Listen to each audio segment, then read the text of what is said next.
అందరికీ నమస్తే welcome to TR TV నేను మీ తిరుపతి నాతో పాటు senior journalist political editor Katta Karthik garu కూడా ఈ వీడియోలో జాయిన్ అయినారు చాలా కీలకమైనటువంటి వీడియో ఇది తెలంగాణ ముఖ్యమంత్రి రేవంత్ రెడ్డి గారు గత కొద్ది నెలల నుండి కేసీఆర్ ను టార్గెట్ చేస్తూ వస్తున్నాడు ఫస్ట్ ఫోన్ ట్యాపింగ్ అని చెప్పినారు ఫోన్ ట్యాపింగ్ ఇజ్రాయెల్ దేశం నుండి 600 కోట్ల రూపాయలు పెట్టి తెచ్చిరు సర్వర్లు పెట్టిరు ఆ పొలిటిషియన్ లీడర్ది ఈ పొలిటిషియన్ లీడర్ది ఫోన్ ట్యాప్ చేసిరు వాళ్ళని ఇబ్బంది పెట్టిరు వీళ్ళని ఇబ్బంది పెట్టిరు కేసీఆర్ ఫామ్ హౌస్లో సర్వర్లు ఉన్నాయి ఆ న్యూస్ ఛానల్లో సర్వర్లు ఉన్నాయి ఇక్కడున్నాయి అక్కడున్నాయి అని చెప్పి రకరకాలుగా కేసీఆర్కి సంబంధించినటువంటి వ్యవహారంలో మాట్లాడేటటువంటి కార్యక్రమం చేసినారు తర్వాత ఫోన్ ట్యాపింగ్ వ్యవహారం అయిపోయింది కాళేశ్వరం ప్రాజెక్టుకి సంబంధించినటువంటి అంశాన్ని తెరపైకి తీసుకొచ్చినారు కాళేశ్వరం ప్రాజెక్ట్ సంబంధించిన అవకతవకలు జరిగినాయి అని చెప్పి ఆ మేడిగడ్డ బ్యారేజ్ కూలిపోయిందని తర్వాత అన్నారం సుందిలకు బుంగలు పడ్డాయి ఆగమైపోయినాయి పంప్ హౌస్లు మునిగిపోయినాయి బాహుబలి మోటార్లు కొట్టుకుపోయినాయి అని చెప్పి కేసీఆర్ను దాదాపు 1,00,000 కోట్ల రూపాయల స్కామ్ అని చెప్పి కేసీఆర్ గారిని ఆయనకు విచారణ కూడా పిలిచారు ఆయన విచారణకు కూడా పోయిండు ఇదే నెల పోయిన నెల 11వ తారీఖు ఆయన విచారణకు పోయిండు విచారణకు హాజరైండు ఆ విచారణలో కీలకమైనటువంటి అంశాలన్నీ కూడా ఆయన చెప్పేటటువంటి కార్యక్రమం చేశాడు అంతా బాగానే ఉంది ముఖ్యమంత్రి రేవంత్ రెడ్డి గారు స్టార్టింగ్ నుండి కేసీఆర్ అసెంబ్లీకి పోలే రేవంత్ రెడ్డి అసెంబ్లీ సమావేశాలు పెట్టినప్పుడు పోలేదు అసెంబ్లీకి కేసీఆర్ రావాలి అంటాడు ఏదున్నా కేసీఆర్ అసెంబ్లీకి రావాల్సిందే నీకు దమ్ముంటే అసెంబ్లీకి రా అసెంబ్లీలో మాట్లాడుకుందాం అసెంబ్లీలో చర్చ పెట్టుకుందాం బీఆర్ఎస్ అరాచకాలు బయట పెడతా అని చెప్పి వాళ్ళు పవర్ పాయింట్ ప్రజెంటేషన్ ఇచ్చిన గతంలో వైట్ పేపర్ కూడా రిలీజ్ చేసిర్రు అన్ని తెరపైకి తీసుకొచ్చిర్రు తర్వాత చర్చకు రండి యుద్ధానికి సిద్ధం రండి మాట్లాడుకుందాం అసెంబ్లీలో చర్చ పెట్టుకుందామా లేకపోతే పార్లమెంట్లో చర్చ పెట్టుకుందామా రండి అని చెప్పి మళ్ళీ మొన్న మాట్లాడే ప్రయత్నం చేసిండు ఓసారి కేసీఆర్ భారీ బహిరంగ సభ పెట్టాడు ఎక్కడ వరంగల్లో కేసీఆర్ వరంగల్లో భారీ బహిరంగ సభ పెడితే అసలు రేవంత్ రెడ్డి అంటే టీవీలో చూసిండట ఇది కేసీఆర్కి సంబంధించినటువంటి మీటింగు మంత్రులతో కలిసి రేవంత్ రెడ్డి టీవీలో చూడాల్సిన అవసరం ఎందుకు వచ్చిందంటే పుసుక్కున నా గురించి మాట్లాడతాడేమో కేసీఆర్ రేవంత్ రెడ్డి గురించి మాట్లాడరు అని చెప్పి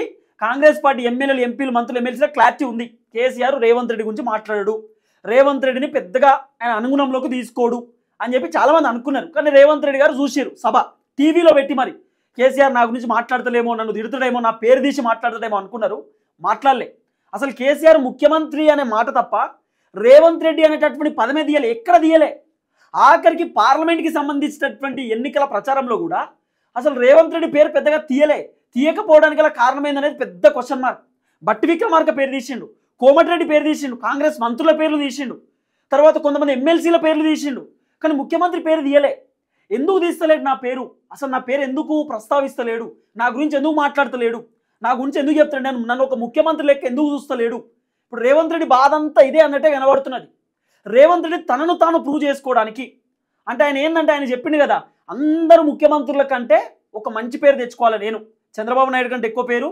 కేసీఆర్ కంటే ఎక్కువ పేరు నేను తెచ్చుకోవాలి అంటే నాకంటూ ఒక ఆరా క్రియేట్ చేసుకోవాలి నాకంటే ఒక సపరేట్ నేను క్రియేట్ చేసుకోవాలి సీఎం అంటే ఇట్లుండాలి అని చెప్పిండు కదా గతంలో ఇప్పుడు అదే అవుతున్నది యంగ్ ఇండియా సీఎం అని చెప్పి అనుకోవాలన్నట యంగ్ ఇండియా సీఎం అట్లా అనుకోవాలని చెప్పి తహతహలాడుతున్నాడు ఒకసారి డిస్కస్ చేద్దాం ఈ అంశం పైన పదే కార్తికన్న తెలంగాణ ముఖ్యమంత్రి రేవంత్ రెడ్డి గారు కేసీఆర్ అసెంబ్లీకి రావాలి కేసీఆర్ చర్చ పెట్టుకుందాం రా కేసీఆర్ నా గురించి మాట్లాడు నీకు దమ్ముంటే మాట్లాడు నా పదం తీయనికే భయపడుతున్నావు అంటాడు నా పదం తీయనికే భయపడుతున్నావు రేవంత్ రెడ్డి అననీకే వణికిపోతున్నావు అంత భయం ఎందుకు నీకేమవుతుంది ఎందుకు ఇబ్బంది పడుతున్నావు అని చెప్పి మాట్లాడే ప్రయత్నం చేస్తున్నాడు అసలు రేవంత్ రెడ్డి ఏం ప్రూవ్ చేయాలనుకుంటున్నాడు ఏం ప్రూవ్ చేసుకోవాలనుకుంటున్నాడు ఆల్రెడీ ఆయన తెలంగాణ రాష్ట్రానికి ఇప్పుడు బాస్ ముఖ్యమంత్రి ఆయనే అంటే ఇప్పుడు కేసీఆర్ సీఎం అని చెప్తేనే కేసీఆర్ రేవంత్ రెడ్డి తెలంగాణ ముఖ్యమంత్రి అని చెప్పి ఆయన ప్రస్తావిస్తేనే సీఎం అవుతాడా లేకపోతే కాడా అసలు ఎందుకు రేవంత్ రెడ్డి గారు బాధ ఏంది ఎందుకు పదే కేసీఆర్ని టార్గెట్ చేస్తూ వస్తున్నాడు కేసీఆర్ గురించి మాట్లాడే ప్రయత్నం చేస్తున్నాడు ఇప్పుడు బీఆర్ఎస్ పార్టీలో 3 పిల్లర్లు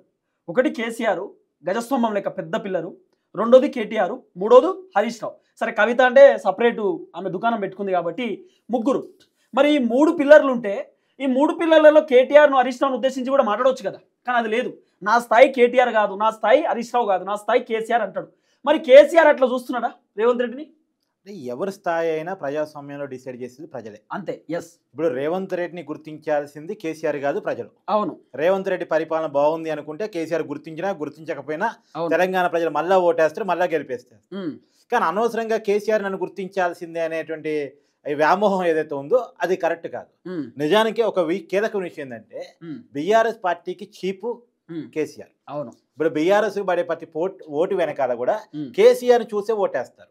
ఆ పార్టీకి అధినేత ఆయన అది ప్రాంతీయ పార్టీ, ఆయన పరిపాలన నచ్చింది అనుకుంటేనే, ఆయన సీఎం కావాలనుకుంటేనే, ఆయన నాయకత్వం బాగుంది అనుకుంటేనే బీఆర్ఎస్ ఓటేస్తారు. కానీ కాంగ్రెస్ విషయంలో రేవంత్ రెడ్డి నుంచి మాత్రమే చూసి ఓటేరు. రేవంత్ రెడ్డి అనేది కాంగ్రెస్ పార్టీకి అధినాయకుడు కాదు. ఇప్పుడు సోనియా అభిమానులు, తరతరాలుగా వస్తున్న కాంగ్రెస్ పార్టీ కార్యకర్తలు లేదా ఫాలోవర్స్ వాళ్ళంతా కూడా రాహుల్ గాంధీని చూసి, సోనియా గాంధీని చూసి, లేదు కాంగ్రెస్ పార్టీ ఇందిరమ్మ పాత పరిపాలన చూసి, ఇలా రకరకాల అక్కడ లోకల్ ఎమ్మెల్యేతో ఉన్నటువంటి కనెక్షన్, కాంగ్రెస్ పార్టీతో ఉండే బాండింగ్ వల్ల కాంగ్రెస్ పార్టీకి ఓటేస్తారు. కానీ బీఆర్ఎస్ పార్టీకి ఓటేసే వాళ్ళు అలా కాదు. అక్కడ కేసీఆర్ మాత్రమే బాస్ ఆ పార్టీకి. సో కేసీఆర్ ఖచ్చితంగా ఆయా పార్టీలకి, ఆయా ఓట్ బ్యాంక్ మొత్తానికి కూడా ఎవరైతే బీఆర్ఎస్ పార్టీ పడ్డ ఓట్ బ్యాంక్ ఉందో ఆ పార్టీ ఓట్ బ్యాంక్ మొత్తానికి బాస్ కేసీఆర్. అంటే కేసీఆర్ ఓనర్ ఆ పార్టీకి, ఆ ఓట్ బ్యాంక్ కి. కానీ కాంగ్రెస్ రెడ్డి కేవలం ఎంప్లాయీ మాత్రమే. కాంగ్రెస్ పార్టీకి రేవంత్ రెడ్డి బాసు కాదు. కాంగ్రెస్ పడ్డ పార్టీకి పడ్డ ప్రతి ఓట్ బ్యాంక్ కి రేవంత్ రెడ్డే కారణం కాదు. అవును, ఖచ్చితంగా Revanth Reddy one of the reason, not only reason. కానీ KCR one of the reason కాదు, KCR is reason. BRS party పడ్డ ఓట్ బ్యాంక్ ఈ రెండు తేడాను మనం ఖచ్చితంగా గమనించాలి. ఖచ్చితంగా ఇలా కాంగ్రెస్ పార్టీ ఎమ్మెల్యేలు గెలిచిన తర్వాత నేను సీఎం అని నలుగురు పోటీ పడిన తర్వాత పార్టీ కోసం ఎక్కువ కష్టపడింది రేవంత్ రెడ్డి కాబట్టి, ఎక్కువ జనాలు తిరిగింది రేవంత్ రెడ్డి కాబట్టి, ఉన్నంతలో మాస్ ఫాలోయింగ్ రేవంత్ రెడ్డికి ఎక్కువ ఉంది కాబట్టి కాంగ్రెస్ అధిష్టానం రేవంత్ రెడ్డి చూజ్ చేసుకుంది అంతే. కానీ కాంగ్రెస్ పార్టీ గెలుపు మొత్తానికి రేవంత్ రెడ్డి కారణం అని అగ్రీ చేసినట్టు కాదు. కానీ బీఆర్ఎస్ పార్టీ గెలిచుంటే కారణం కేసీఆర్, ఓడిన కారణం కేసీఆర్, గెలిచిన కారణం కేసీఆర్ అంతే. అందుకని కేసీఆర్ ఏమనుకుంటాడంటే నా స్థాయి వేరు, నేను వేరు. నేను అసలు రాజకీయాల్లోకి వచ్చినప్పుడు రేవంత్ రెడ్డి అనే వ్యక్తి రాజకీయాల్లో లేడు. నా రాజకీయ సమకాలికులు ఎవరు? రాజశేఖర్ రెడ్డి, చంద్రబాబు, వాళ్ళతో కలిసి రాజకీయాలు చేసిన నేను 9.5 ఏళ్ళు రాజకీయం చేసా, ముఖ్యమంత్రిగా ఉన్నా, అంతకుముందు తెలంగాణ ఉద్యమాన్ని నడిపించా, కేంద్ర మంత్రిగా ఉన్నా. కానీ రేవంత్ రెడ్డి ఎవరు? నా పార్టీలో టికెట్ అడిగినోడు. నేను కాదు అంటే ఇండిపెండెంట్ గా జడ్పీటీసీ గెలిచిండు, తర్వాత ఎమ్మెల్సీ అయిండు, టీడీపీలో పోయిండు, ఎమ్మెల్యే అయిండు, కాలం కలిసి వచ్చింది, కాంగ్రెస్ పార్టీలోకి వచ్చిండు, ముఖ్యమంత్రి అయిండు. కాలం కలిసి వచ్చింది, ఆ పార్టీ అధికారంలో రావడం వల్ల ముఖ్యమంత్రి అయిండు. కానీ రేవంత్ రెడ్డి సొంత పార్టీ పెట్టుకొని ఒక ఎజెండాను ఎత్తుకొని ఆ ఎజెండాను తెలంగాణ ప్రజలకు తీసుకెళ్లి ఆ ఎజెండా ఆధారంగా, ఆయన నాయకత్వం ఆధారంగా సీఎం అయిన వ్యక్తి కాదు. కానీ నేను అలా కాదు కదా, ఒక కొత్త పార్టీ నాకు నేనుగా పెట్టుకున్నాను, తెలంగాణ ఉద్యమాన్ని నిర్మించాను, నడిపించాను, తెలంగాణను సాధించాను, సాధించిన తెలంగాణలో ముఖ్యమంత్రి కాగలిగాను, 9.5 ఏళ్ళు ముఖ్యమంత్రిగా ఉన్నాను. సహజంగా ఏ వ్యక్తికైనా కొంతకాలం తర్వాత వ్యతిరేకత వస్తుంది. నా మీద కూడా వ్యతిరేకత రావడానికి 7 సంవత్సరాలు పట్టింది. కాబట్టి నా స్థాయి వేరు. ఇప్పుడు అనుకోకుండా కాంగ్రెస్ పార్టీ గెలిచి ముఖ్యమంత్రి అయిన రేవంత్ రెడ్డి 7.5 ఏళ్ళలోనే వ్యతిరేకత క్రియేట్ చేసుకున్నాడు. అలాంటి వ్యక్తి పేరు నేను పలికేదేంటి? నా స్థాయి కాదు. కేటీఆర్ చూసుకుంటాడు ఏదైనా ఉంటే, నా కొడుకున్నాడు కదా, నెక్స్ట్ లీడరు మేము ప్రమోట్ చేస్తూ పార్టీ వర్కింగ్ ప్రెసిడెంట్ గా ఉన్నాడు కదా, వాళ్ళు చూసుకుంటారు. హరీష్ రావు, కేటీఆర్ వాళ్ళు చూసుకుంటారు. మొన్న అదే అన్నాడు కదా, మా పిల్లలకే సమాధానం చెప్పలేవు, నన్ను రావాలంటావు నువ్వు అని చెప్పేసి అన్నాడు కదా. సరే, అసెంబ్లీకి రావాలనే విషయంలో నేను కూడా ఏమి జర్నలిస్ట్ గా అసెంబ్లీకి రావాలి అంటే ఖచ్చితంగా పార్టీ లీడర్ కాబట్టి రావాల్సిందే. ప్రతిపక్ష పార్టీకి ఆయన కీలకమైనటువంటి ఎల్ఓపిగా ఉన్నాడు కాబట్టి రామాలే చెప్తా. కానీ రేవంత్ రెడ్డి అనవసరంగా కేసీఆర్ తో పోల్చుకోవడానికి అతి తాపత్రయం అవసరం లేదు అనేటువంటి నా అభిప్రాయం. ఎందుకంటే సరే, ఆయన గౌరవించాలి కేసీఆర్ ని.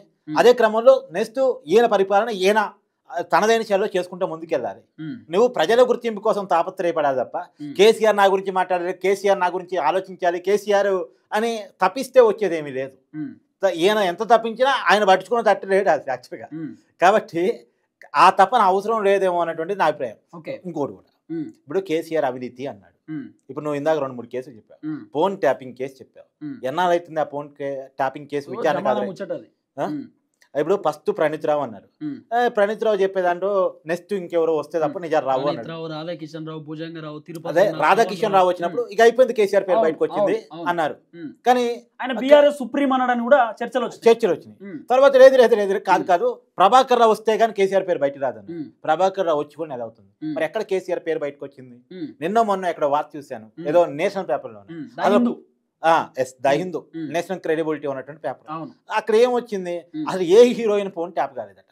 నిజానికి నమ్మించింది ఏంది, ఆడవాళ్ళ ఫోన్ ట్యాప్ అయినాయి, హీరోయిన్ ఫోన్ ట్యాప్ అయినాయి. హోటల్ తీసుకుపోయిండు, ఈ హోటల్ మల్లెపూలు పెట్టుకుని వచ్చింది, ఎన్ని మామూలుగానా Yes.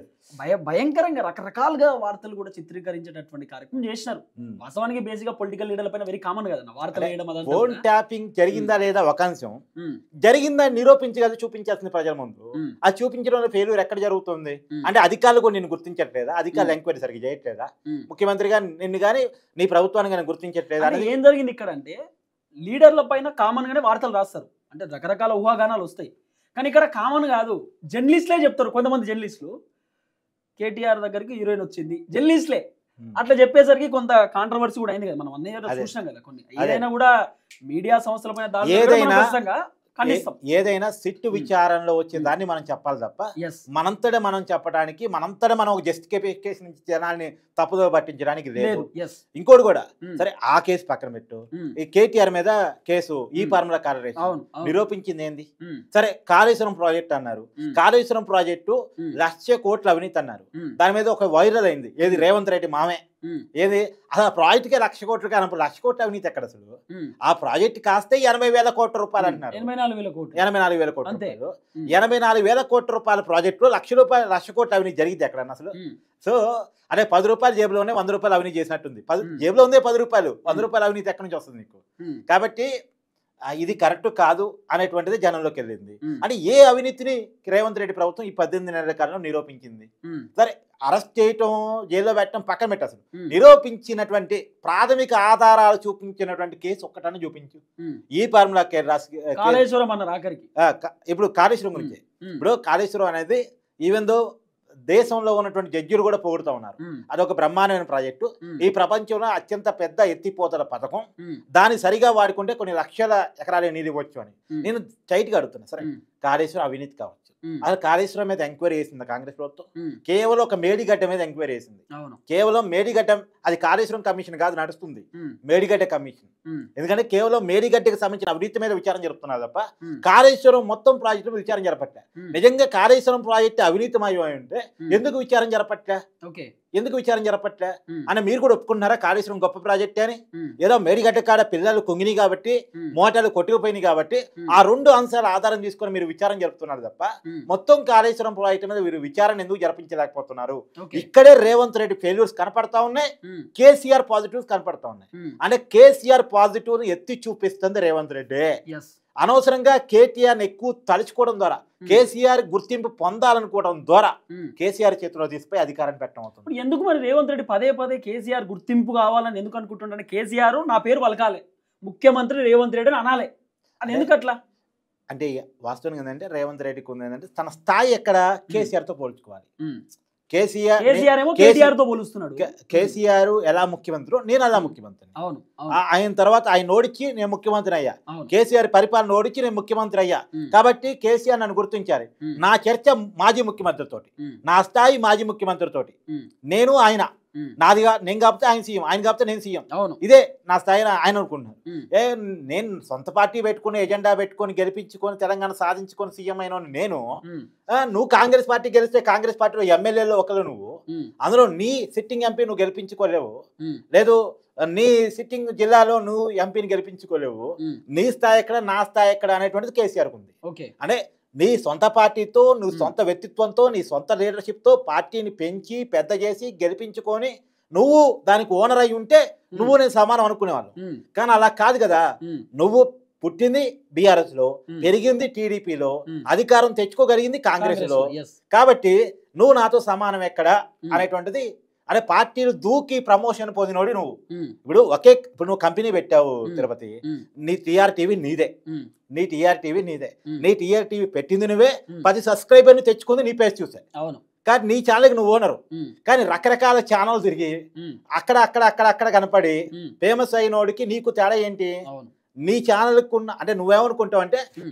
ఇక్కడున్న సబ్స్క్రైబర్ నా అభిమాని, ఉమ్, ప్రతి సబ్స్క్రైబర్ నా అభిమాని, ఉమ్. నేను చెప్పే మాట వింటాడు, నన్ను ఉమ్. అభిమానిస్తాడు, నేను ఉమ్. చూస్తాడు, నాకు ఉమ్. లైక్ కొడతాడు, ఉమ్, నాకు కామెంట్ ఇస్తాడు, ఉమ్, తప్పో ఒప్పో నాకు చెప్తాడు ఉమ్, అని నువ్వు అనుకుంటావు. ఉమ్, కానీ రకరకాల చోట తిరిగి ఫేమస్ అయినోడికి అది ఎక్కడ ఉంటుంది అసలు? ఉమ్. అది Yeah. ఈ రెండింటి కొన్ని తేడా. సో ఏది ఏమైనా ముఖ్యమంత్రి రేవంత్ రెడ్డి గారు పాపం కేసీఆర్ నన్ను పిలవాలి, పలకాలి, నన్ను తెలంగాణ ముఖ్యమంత్రి అని చెప్పాలి అంటే ఎంతసేపు ఏంటంటే కేసీఆర్ మా పిల్లలకే సమాధానం చెప్పలేకపోయాడు, నేను చెప్పాలా అన్నాడు కదా. అంటే అక్కడ కొంచెం చిన్న చూపుగా మాట్లాడిండు. అవును. అంటే నాకంటే చిన్నోడు. అంటే అప్పుడు పెద్ద చూపుగా కావాలంటే ఏం చేయాలి? నిజంగానే కేటీఆర్ ప్రశ్నకు సమాధానం చెప్పాలి. మొన్న సవాల్ విసిరారు, పోయి ఉండాల్సింది. కేటీఆర్ కి సమాధానం చెప్తే అమ్మ కేటీఆర్ సరిపోడు రేవంత్ రెడ్డి ముందు, కేసీఆర్ కరెక్ట్ ప్రజలు భావిస్తారు కదా. కేసీఆర్ స్టేజ్ అనుకున్నప్పుడు ఫోన్ ట్యాపింగ్ నిరూపించాలి. ఇప్పటిదాకా సీరియల్ ఎపిసోడ్ ఏమన్నా కాళేశ్వరం నిరూపించాలి, ఫార్ములా రేసింగ్ నిరూపించాలి. ఇంకా మస్తుగున్నాయి స్కాములు. ఓఆర్ఆర్ రింగ్ రోడ్ స్కామ్ అన్నారు, తర్వాత భూములు కబ్జాలు అన్నారు, ఆ మాలు కట్టిర్రు ఈ మాలు కట్టిర్రు అని చెప్పి మస్తుగా వచ్చినాయి. అన్ని నిరూపించకపోయారు. ఒక్కటన్నా నిరూపణ అయిందని ఇప్పటిదాకా ఒక్కటైనా 18 నెలల్లో. మరి ఇంకా ఏం మాట్లాడతాం ఇక? కాబట్టి ముఖ్యమంత్రి రేవంత్ రెడ్డి గారు పాపం ప్లీజ్ ఒక్కసారి నా పేరు వలకండి ప్లీజ్ అనేటట్టుంది ఇప్పుడు పరిస్థితి. చూద్దాం ఏం జరగబోతుందో.